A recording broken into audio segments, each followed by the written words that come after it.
distant bay curves out into space. The shore is littered with giant trees storm-stripped to silver matchstick, cedar, hemlock, and spruce.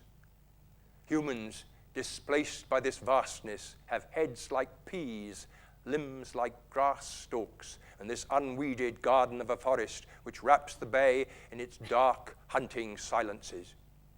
Our eyes blur, searching rock, stone, sand, at an ocean's edge which oozes its way over the forest debris. Softness of moss tugs us like a child's hand, back, up, and into the pillared hall, the great cathedral of the cedars. Nothing remains of the village, except for one split burial pole, Pisa Tower leaning, dragged off course by the tugging fingers of greedy sedge and creeper that struggle up any ladder offered to reach the distant light. One cracked tree trunk, each year losing a little more of its human odor, until the plants and beetles have quite obliterated everything which bears the trace of human craft. Here were no pharaoh pyramids. The people who built this settlement knew very well how utterly daft it is for men with pea-sized heads to think their work was ever meant to last much longer than a moth's life. They carved poles from volatile wood, then watched grasses, fungi, and moss smudge their carving, and thought that good.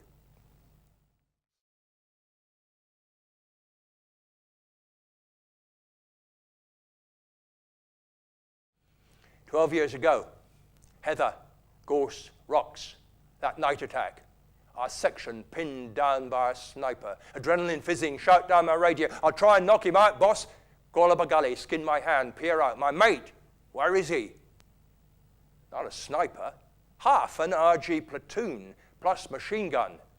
Pete's gone to ground, must have, as the shelling started.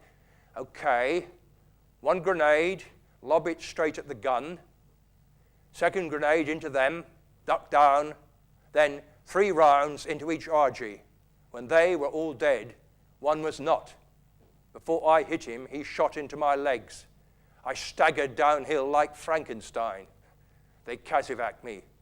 My Falklands War, one long night long, 12 body bags. Our major, leading us through the mines, wearing his daft black woolly hat, brave little bugger. Keep up on the left! He made sure I was given the medal. Now, 12 years on to the day, I'm sat here, Cardboard City, trying to shift my arse and avoid another puddle. Homeless, like first time under fire, I mumble, ashamed, for the first time. Any spare change? One bloke walks past. A woman drops a £1. I wear a black woolly hat. It's cold, but I'm sweating. A man walks by very fast. Here's number 4 in a tweed suit. Short bloke. There's something familiar about the man's build. Christ, it's the major. Pull woolly hat down, eyes into my boots. He never noticed. I silently shout, who'll trade me a room for a war medal?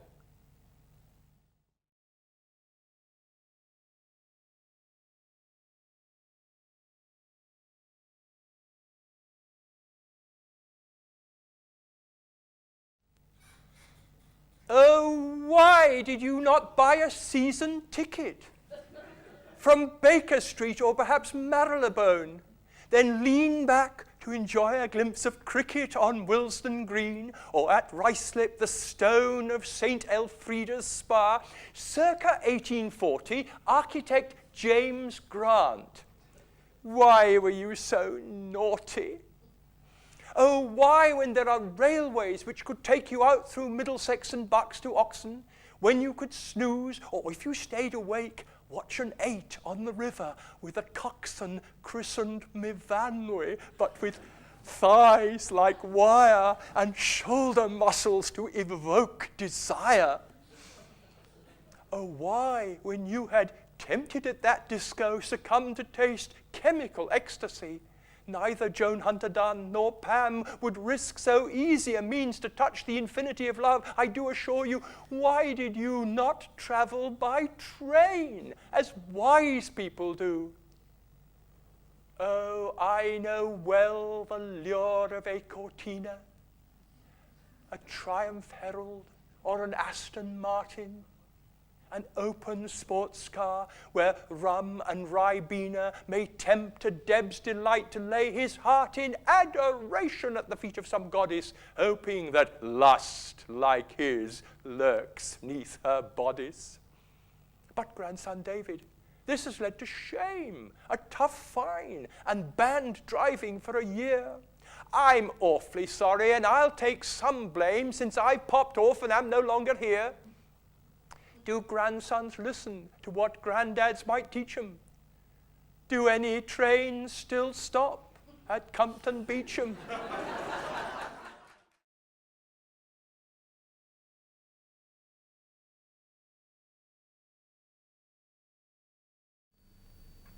Hold out your hands, palm downwards. Watch. Onto each finger will step a man and a woman, beating a drum they are holding between them. 10 couples throbbing who clutch at each other's passion. Thud, boom, bang, clatter of the long drum's thunder unfolding into bongo patterns of skittering rattles, the clash, crash, jangle of cymbals, the clang of the huge hung echoing gong. All these, stick-waving, bugle major to battle, marching in time, leap out from the hands that have held them. Your couples dance free, your drums continue, their rhythms a lather of racecourse, round the last spent sweat, crescendo, crescendo, crescendo, crescendo, jockey whip cracking, the horse to a feather skimming above the racetrack, jets of waterfalls spurt from the drumskin. Surrender, yield to the lunge of the plunging rhythm, screams the multiplied decibel whine as the dancing couples are given wings, soar higher, higher, then dive to be driven like needles inside your fingers. They're twined, and in minuscule orgasm mating, they mingle their sweaty sex with the pulse and push of the thrusting drums and disappear, sucked down your blood. Hold out your hands, each fingertip awash with a rush of drumming like shoals of fish in a clear river. Now play, and may the day never come when your fury ends.